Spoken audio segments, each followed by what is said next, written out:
Izin Prof.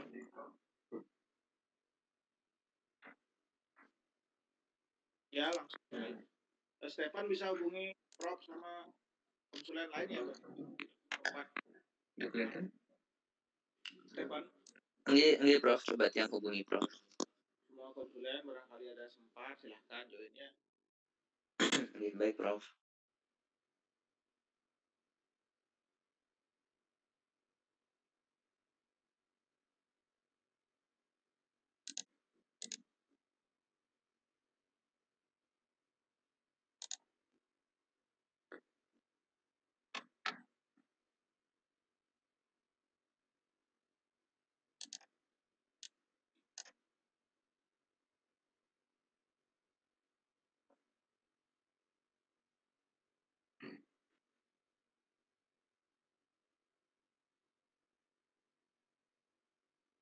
Selamat pagi Prof, selamat pagi para bagi teman-teman. Izin saya Biandi untuk mempresentasikan tentang ischemic stroke. Izin Prof, boleh saya lanjutkan Prof?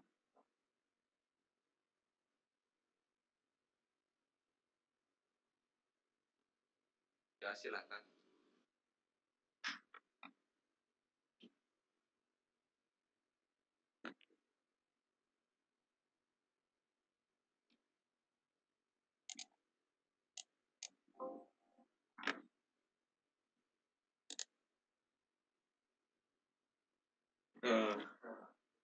Stroke didefinisikan oleh WHO adalah gangguan vokal dari otak yang berlangsung mendadak dan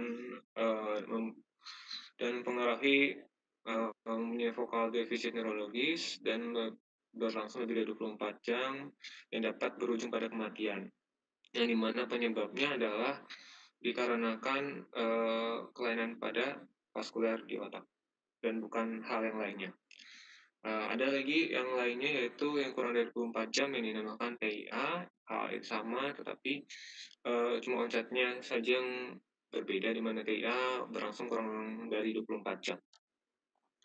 Epidemiologi, stroke ini merupakan penyebab kedua kematian di dunia, di mana di Amerika Serikat diperkirakan kurang lebih setiap 40 detik terdapat terjadinya stroke terdapat kejadian stroke, di mana kurang lebih 2160 stroke per 24 jam, di mana di sini bila dilihat dari diagram pie ini, di mana ischemic stroke merupakan penyebab stroke ada dua, ischemic dan hemorrhagic, di mana ischemic merupakan yang paling banyak terjadi pada pasien-pasien stroke. Faktor risiko untuk terjadinya stroke adalah ada yang bisa dipengaruhi dan ada yang bisa dimodifikasi dan ada yang tidak bisa dimodifikasi. Misalnya yang bisa dimodifikasi itu kita lihat ada umur, yang tidak bisa dimodifikasi adalah umur, kemudian ras, jenis kelamin, family history stroke, di mana misalnya dari umur yang paling tertinggi misalnya pada pasien tua, di mana yang umur kurang lebih dari 80 tahun, di mana kalau ras itu kulit hitam lebih berisiko untuk terjadi stroke dibandingkan Hispanik dan para orang kulit putih. Jenis kelamin di mana laki-laki lebih berpotensi terjadi stroke daripada wanita. Misalnya, kemudian ada yang sudah diketahui mempunyai resiko untuk stroke, tapi bisa dimodifikasi faktor resikonya, seperti hipertensi, diabetes, merokok, dan atrial fibrillation. Di sini yang highest risk individual, misalnya hipertensi pada tekanan darah yang lebih dari 140/90 dengan diabetes dan banyak komorbiditas, terutama hipertensi, yang dapat bila disatukan dapat meningkatkan terjadinya cerebrovascular accident. Kemudian ini faktor resiko yang potensial. dan masih bisa dimodifikasi. Obesitas, penggunaan alkohol, dan lain sebagainya. Kemudian untuk cerebrovascular hemodinamik, di mana di sini sebenarnya kalau otak itu sangat membutuhkan oksigen dan aliran darah harus cukup, di mana yang normalnya adalah sekitar 45 sampai 60 mili per 100 gram otak per menit ya, agar otak berfungsi secara normal dan baik. Apabila kurang dari itu, misalnya kurang dari 20 akan terjadi, misalnya adalah kelainan EEG, di mana EEG menjadi flat, dan kematian sel otak. Pada pasien-pasien stroke, di sini berkaitan dengan pembuluh darah. Misalnya, bisa kita lihat kalau apabila terjadi oklusi pada pembuluh darah besar, semua gejala yang muncul pada stroke itu juga berkaitan dengan ada tidaknya pembuluh kolateral yang terganggu atau tidak. Misalnya pada artery circulus of Willis, apabila terjadi pada stenosis atau oklusi pada ICA, internal carotid artery, pembuluh darah yang di kontralateral atau kolateral dapat membantu untuk mengisi aliran darah ke otak. Misalnya apabila terjadi oklusi di ICA sini, darah dari pembuluh kolateral ini dari internal carotid artery yang kontralateral dapat memenuhi pasokan darah melalui pembuluh darah misalnya dari anterior communicating artery dan bisa juga dari aliran dari ipsilateral dari posterior communicating artery. Kemudian hal ini sama juga, misalnya terjadi bisa juga mendapatkan pasukan darah dari external carotid artery yang misalnya dari mulai atria ophthalmica. Jadi bisa juga mendapat suplai darah. Hal ini bisa berpengaruh pada gejala-gejala stroke yang timbul. Kemudian hal ini juga sama. Di sini bergantung pada oklusi. Apabila terdapat pada oklusi pada arteri basilar, di mana pembuluh kolateral sangat membantu untuk dapat mengaruhi gejala yang muncul dari gangguan iskemik tersebut. Sini ada Kuhn syndrome yang paling parah apabila terjadi oklusi pada internal carotid artery, tetapi dari pembuluh kolateral juga tidak dapat membantu. Akan terjadi stroke di segmen internal anterior carotid artery dan medial carotid artery, MCA, cerebral artery, anterior cerebral artery territory. Ini bisa kita lihat adalah gejala-gejala yang bisa muncul, misalnya kelemahan bisa pada upper ekstremitas lebih banyak dibanding lower ekstremitas, ada ini sensory loss, misalnya terjadi pada complete M1 occlusion, ini sporial divisi. Kemudian ada namanya lateral medullary syndrome atau LMS. Di sini terjadi di mana kehilangan sensory loss pada sisi ipsilateral dan pada kontralateral di area body di bawahnya terjadi kehilangan sensori. Ini adalah arealnya dari LMS. Cuma di sini biasanya tidak terdapat gangguan pada motorik. Di sini tidak terganggu karena yang kena adalah sensorisnya. Ini gejala yang lateral medullary syndrome, misalnya terjadi vertigo karena nystagmus diplopia karena terjadi gangguan pada vestibular nucleus dan koneksinya. Kemudian ada ipsilateral lesi dari facial pain, paresthesia, dan infrared sensation karena kan terkenanya nervus 5, descending tract, dan nucleus accumbens pada setengah dari wajah dan lain sebagainya. Kemudian ada lacunar stroke. Di sini lacunar stroke merupakan stroke yang kecil-kecil di cerebrum yang ukurannya kurang lebih 3-20 mm pada pembuluh darah kecil yang biasanya disebabkan oleh hipohyalurosis atau vaskulopati dikarenakan hipertensi. Biasanya pembuluh darah kecil ini berbeda dengan pembuluh darah besar, di mana pada pembuluh darah besar pencegahan bisa dilakukan misalnya dengan tindakan misalnya carotid endarterectomy, nanti akan dijelaskan. Ini adalah typical location dari lacunar stroke berdasarkan frekuensinya. Yang misalnya di putamen, nucleus caudatus, thalamus, pons, dan internal kapsul, dan white matter. Untuk evaluasi dan treatment untuk akut ischemic stroke, yang dimana di sini ya, prinsipnya adalah waktu adalah otak, dimana di sini apabila oklusi terjadi secara penuh, akan terjadi kematian pada neuron-neuron di otak dan waktu 2-3 menit karena tidak terdapat aliran darah menuju ke sana. Kemudian yang kita mau selamatkan adalah daerah penumbra, di mana di sini bila kita lakukan tindakan yang cepat, maka daerah penumbra ini bisa kita selamatkan. Daerah penumbra adalah daerah yang daerah di sekitar dari terjadi center dari stroke tersebut yang masih kita bisa selamatkan kalau kita lakukan tindakan secara cepat untuk mencegah secondary neuronal injury pada pasien yang akan kita lakukan treatment untuk stroke.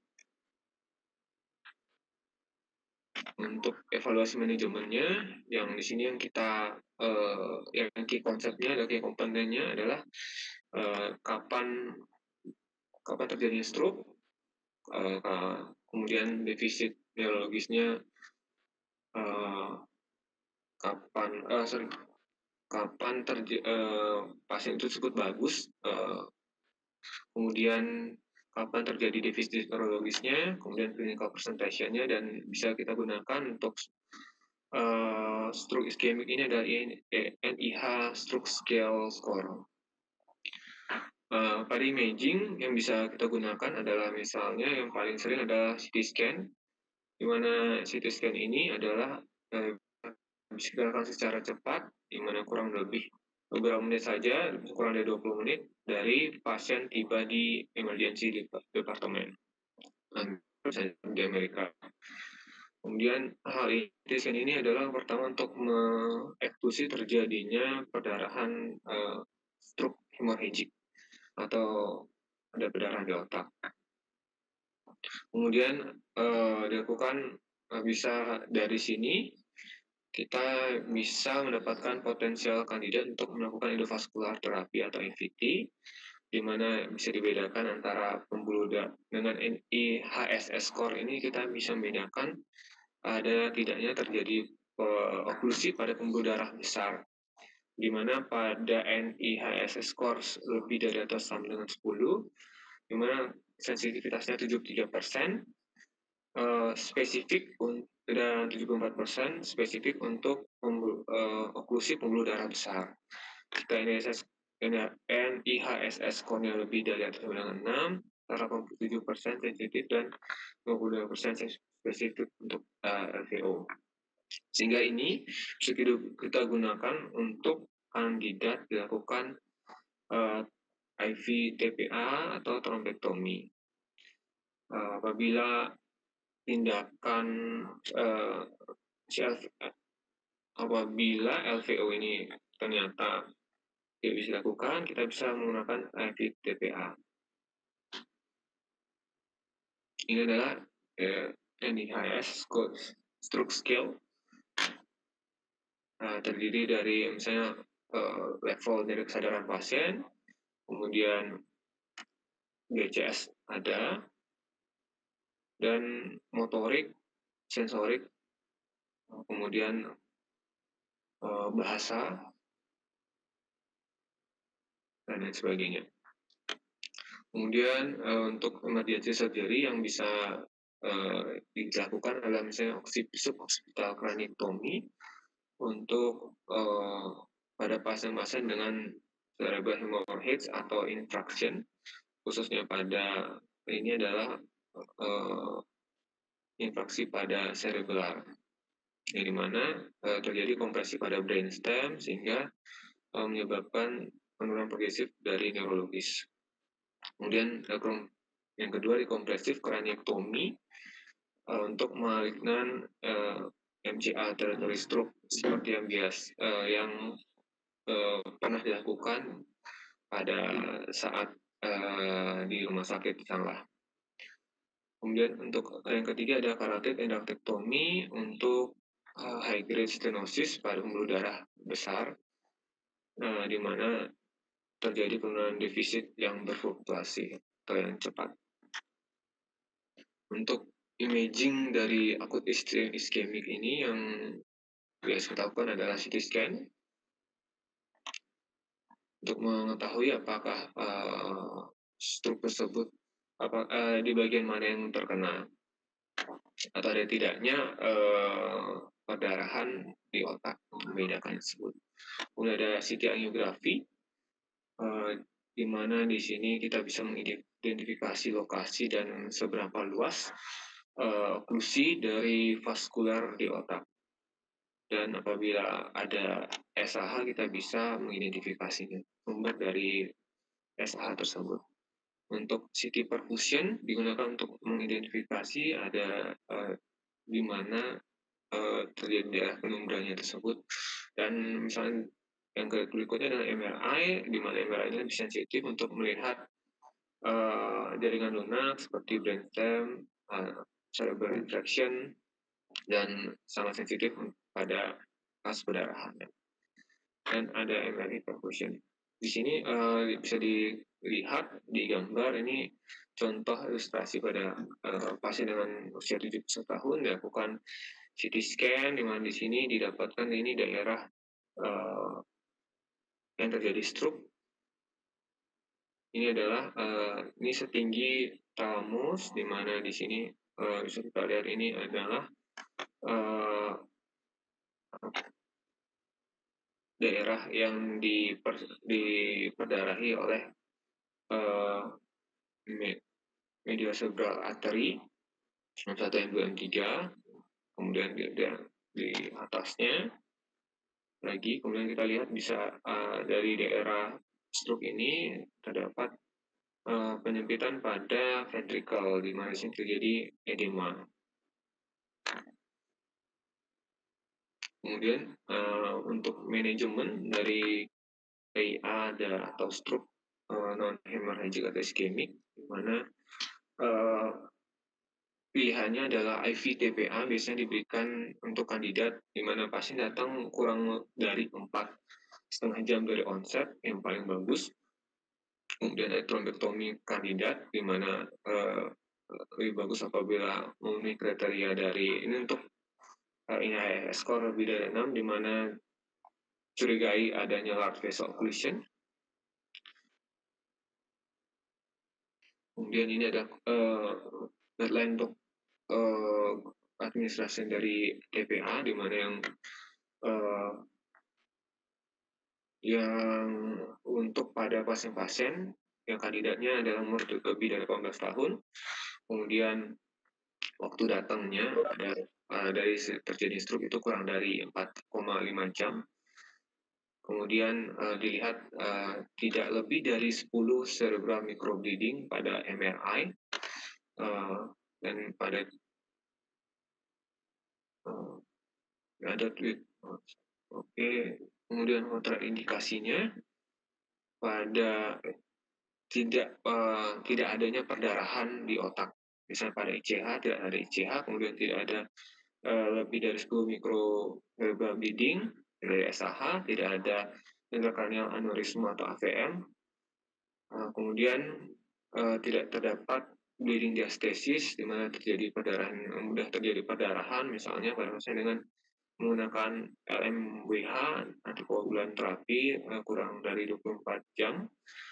Kemudian ada platelet count kurang dari 100.000, dan kemudian tidak ada trauma yang serius atau dalam atau intracranial surgery pada kurang dari 3 bulan, dengan systolic blood pressure dan diastolic blood pressure bisa dikontrol dengan nitardepin atau labetalol.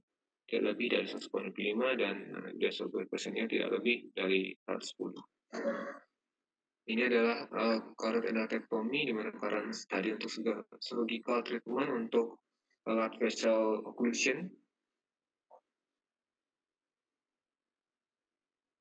Nah, di mana di sini misalnya terjadi sekitar 70 sampai 90%, di mana risk residualnya kurang lebih 16,5 sampai 2 tahun. Recommendation-nya ada yang simptomatik dan asimptomatik. Ya, di sini ini studinya dari Amerika dan Eropa. Kemudian untuk carotid endarterectomy, untuk surgical consideration-nya untuk pre-op management, di mana aspirin 320 mg diberikan 6 hari sebelum pre-op. Kemudian post-op manajemennya, di mana pasien di ICU, kemudian hidrasi harus bagus, blood pressure dipertahankan antara 110 sampai 150. Kemudian dihindari penggunaan antiplatelet drugs selama 24 sampai 48 jam setelah terapi. Dan reverse of heparin opsional saja dengan protamin 10 menit setelah ditutup arteriotomi, ditutup waktu operasi. Kemudian ini adalah post-op-nya harus dicek. Kemudian ada risiko juga terjadinya post-surgical complication. Ada kejang, kemudian ada stenosis ulang lagi pada pasien-pasien tersebut. Ada yang terjadi cedera pada recurrent laryngeal injury nervus, ada sehingga menyebabkan serak ke kepala dan bisa terjadi hipertensi juga. Kemudian untuk operatif tekniknya bisa dengan lokal maupun atau regional anestesi, dan dengan general anestesi. Mana yang pertama pasien diposisikan spinasi dengan kepala sedikit extend dengan 30 derajat dari sisi operasi, kemudian dilakukan incisi di bawah anterior border sternocleidomastoides muscle. Kemudian di sini yang harus diperhatikan adalah untuk berhati-hati untuk menghindari banyak nervus yang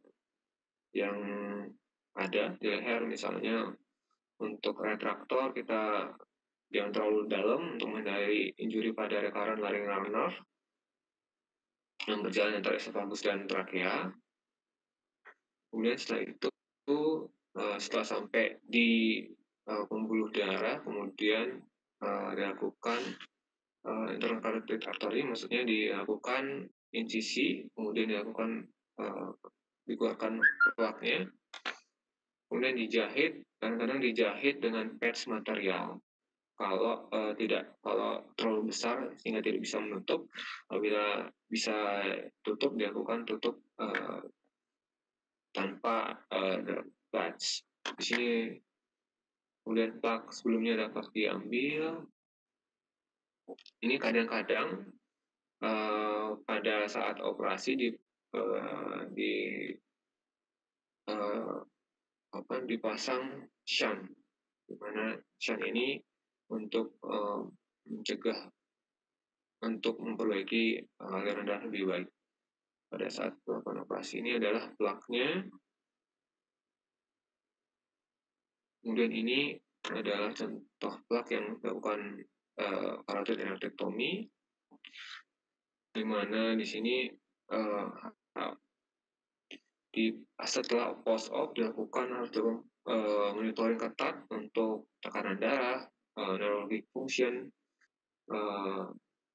yang ketat, biasanya pasien di ICU, dan untuk melihat komplikasi-komplikasi yang nantinya muncul yang setelah operasi tersebut.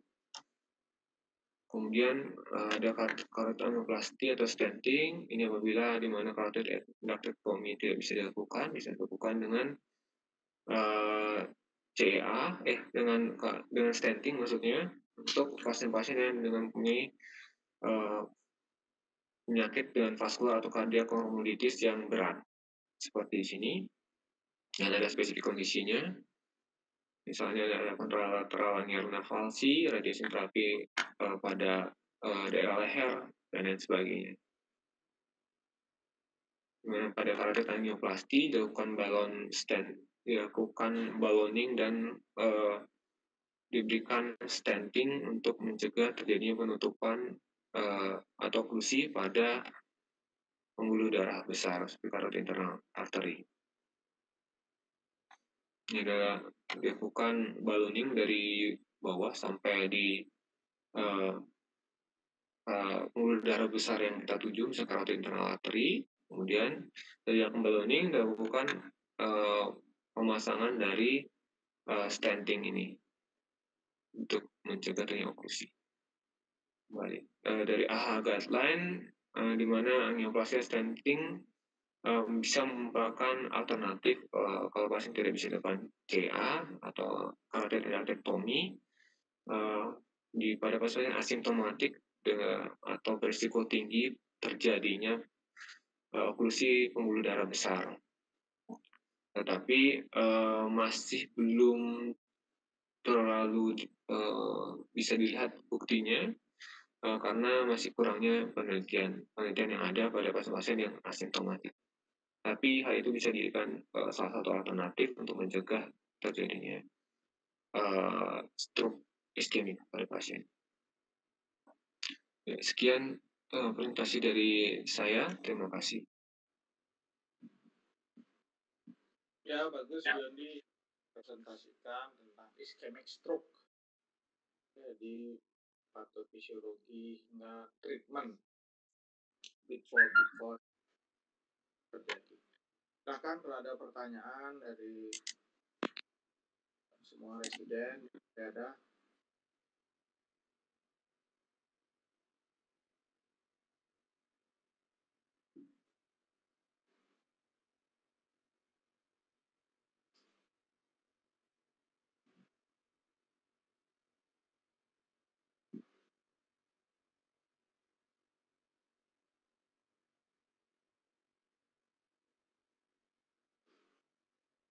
Grupnya Dede dan grupnya Glenn, kalau ada pertanyaan silakan.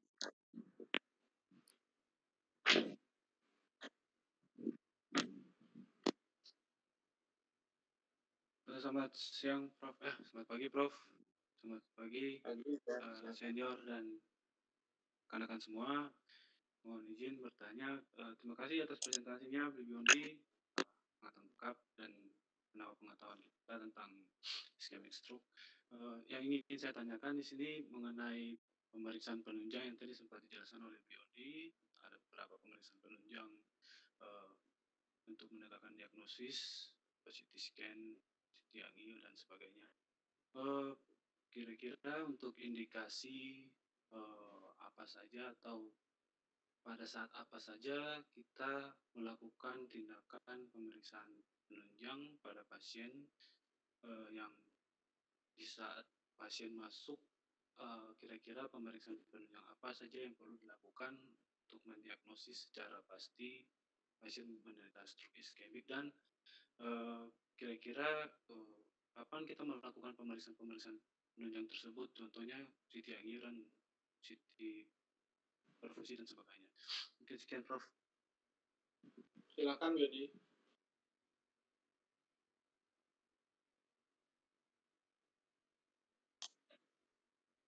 Terima kasih untuk pertanyaannya oleh Dr. Glenn. Untuk daripada pasien yang kita curigai dan stroke, awalnya kemungkinan kita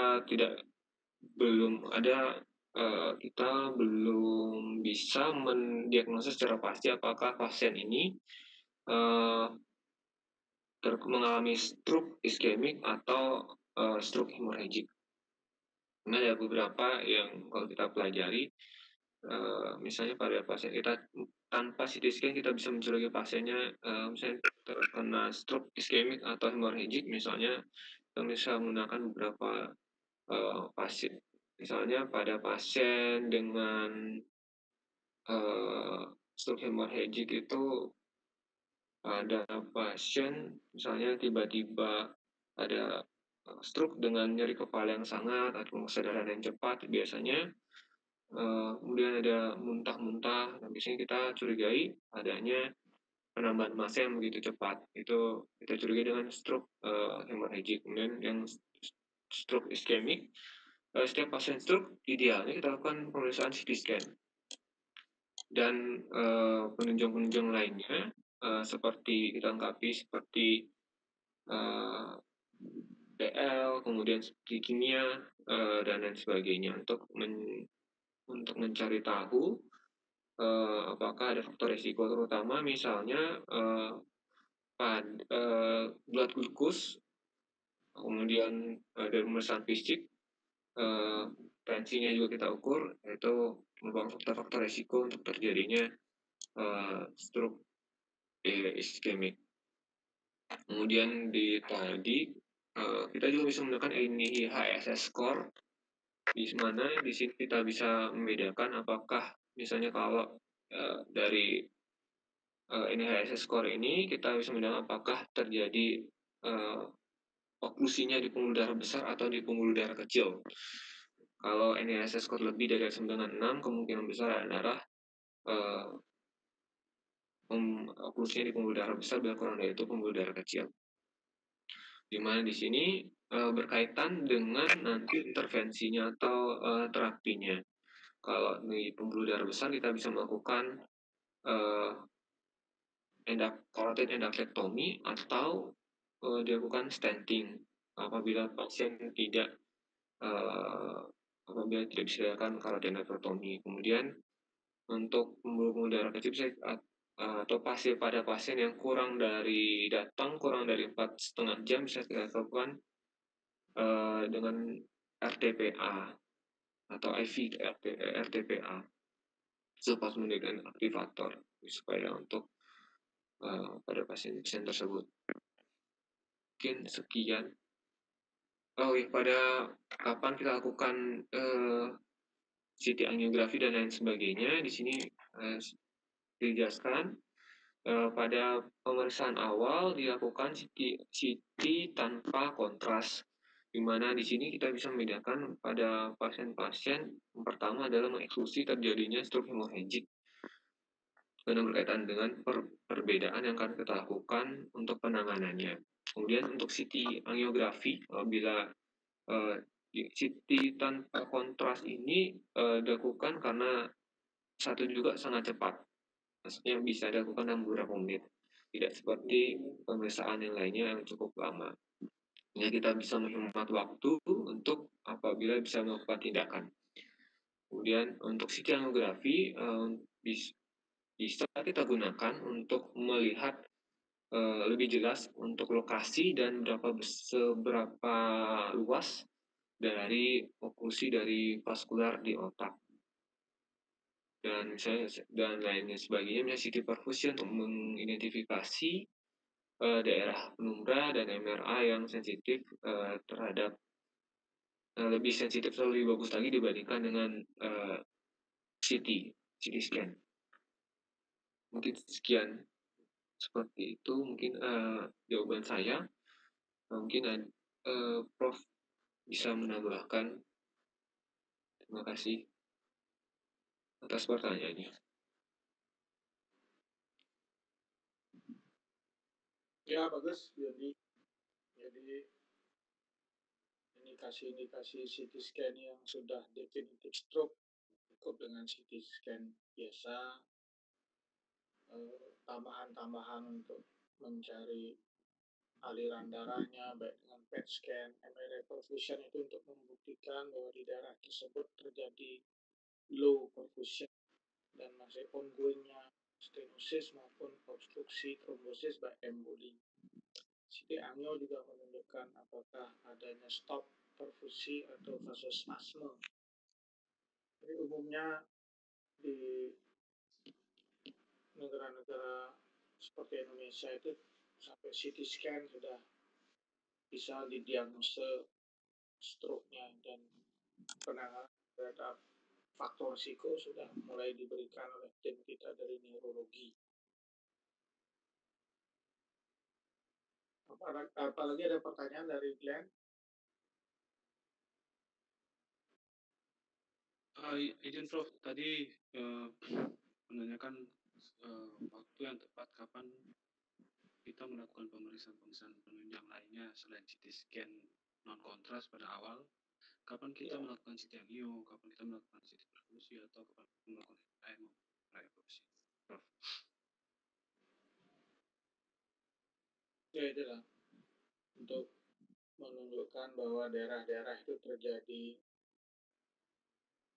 penetapan atau menetap sumbatannya, apakah bisa disalvage, diselamatkan dengan metode-metode yang lain. Misalnya Anda lakukan CT angio, kalau memang trombosisnya tidak hilang dengan pemberian PTE, pemberian obat-obat heparinisasi masih tersumbat, maka akan dilakukan embolektomi intervensional. Itu neurologi sudah mulai mengerjakan berdasarkan maupun radiologi. Kalau akan melakukan suatu intervensi yang perlu dikerjakan, pembuktian perfusinya memang berkurang, dan intervensi juga perlu dibuktikan bahwa perfusinya sudah membaik immediate setelah tindakan. Tidak hanya CT perfusi atau MR perfusi, DSA juga dilakukan untuk diagnostik maupun follow up setelah tindakan embolektomi. Misalnya heparinisasi 5.000 unit sampai 10.000 unit diberi pressure sedemikian hingga daerah yang dianggap tersumbat akan menjadi rekanalisasi ya. Jadi tidak rutin dikerjakan, dan tidak semua rumah sakit punya PET scan, CT perfusi, MRI perfusi, itu tidak semua rumah sakit punya ya. Baik, ada lagi pertanyaan? Ya, sampun Prof, terima kasih banyak Prof. Kasih Yudi.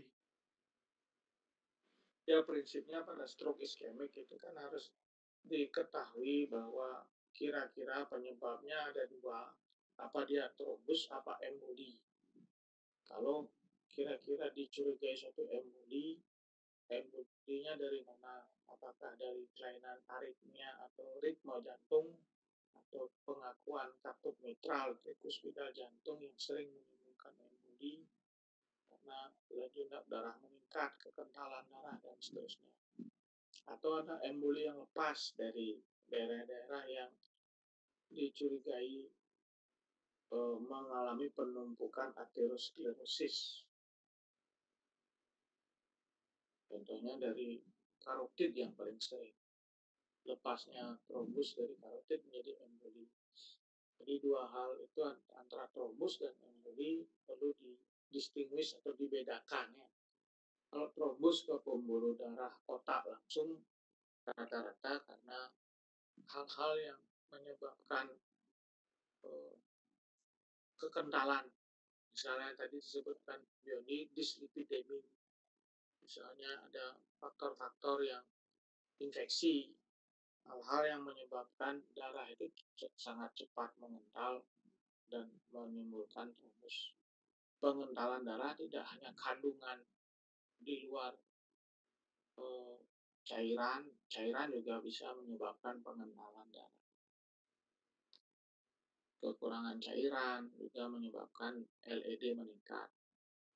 Kandungannya yang kental juga menyebabkan LED meningkat. Jadi faktor-faktor itu yang harus di-exclude dan ditangani.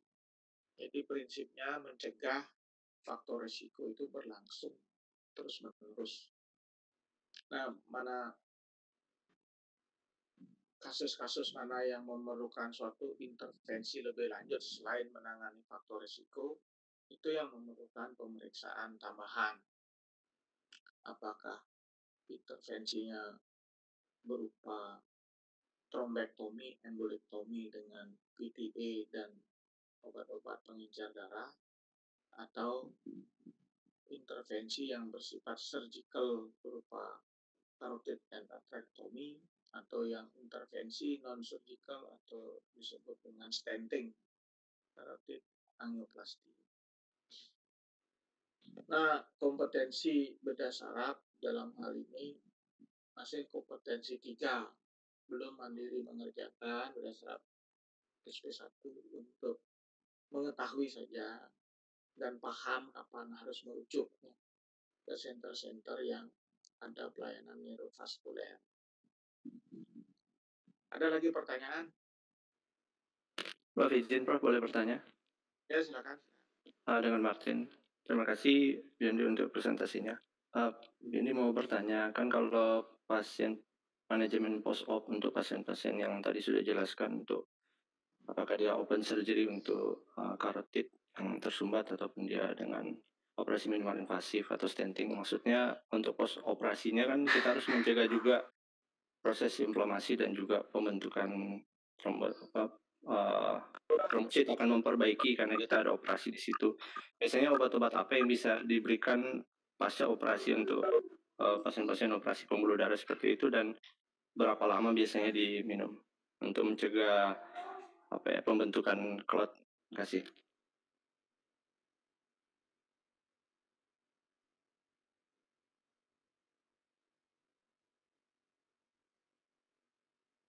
Silakan Gedi, obat-obatnya ditanya.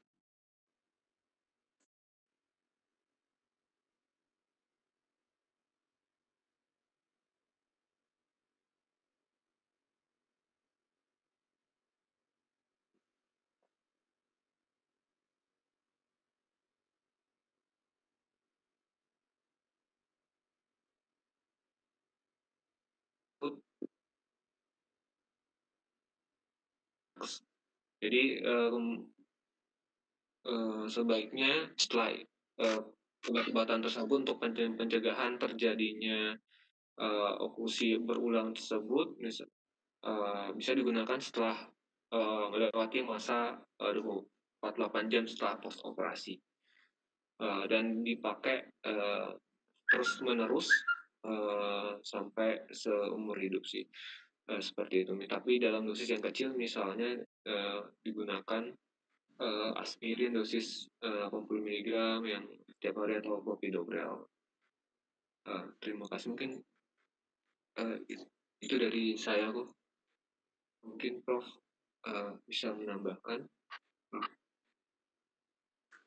Ya, memang kalau terdiagnosis stroke infak atau SNH, minum pengencer darahnya seumur hidup. Tapi dengan dicek hemostatisnya minimal setiap 6 bulan. Yang paling ringan kan dikasih aspilet. Nanti bila dianggap stroke-nya AIA atau RAD, reversible ischemic nerve deficit, aspilet biasanya. Tapi kalau sudah stroke definitif, itu lebih dari aspilet, clopidogrel dan kawan-kawan. Jadi seumur hidup itu diminum. Oke, baik, terima kasih. Terima kasih, Bendi.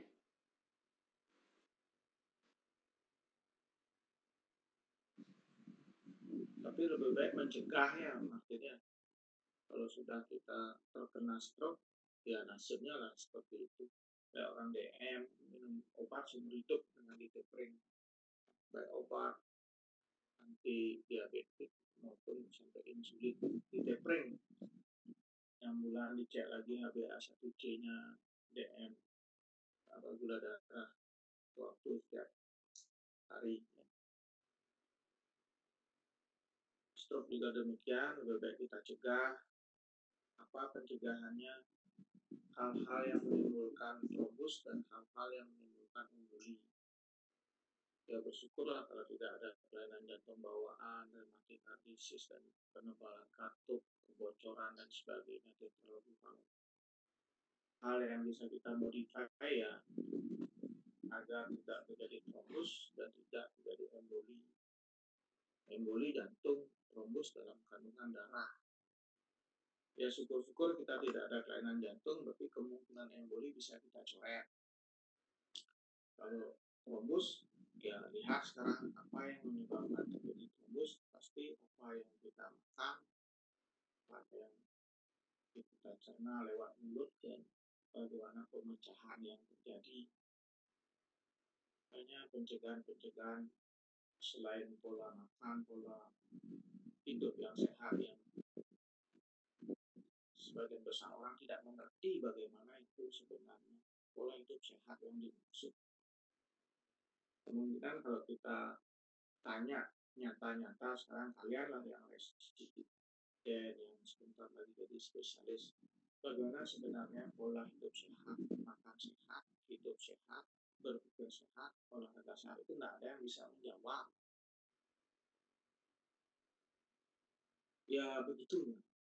Itulah yang akan menjadi masalah di kemudian hari. Begitu kalian spesialis, penyakit-penyakit pada kulit ternyata sudah terjadi, sudah kalian dengan trigliserid, kolesterol dan sebagainya. Karena jadi itu inflamasi yang sangat besar, stres yang luar biasa. Jadi bagaimana mengelola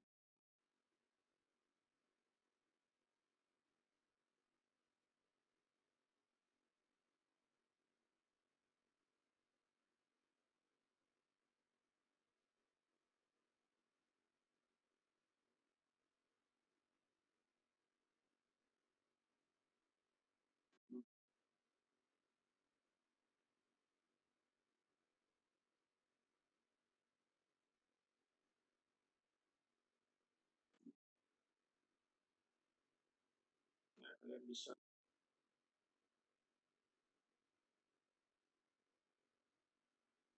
ini juga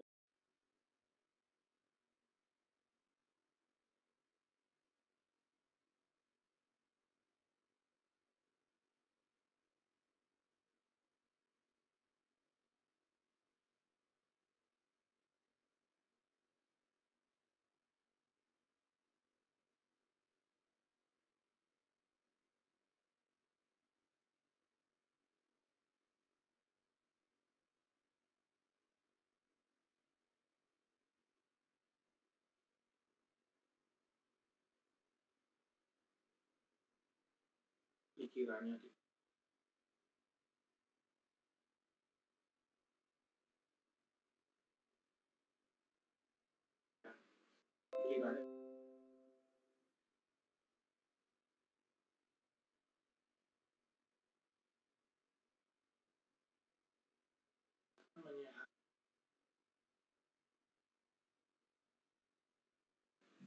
kalau sudah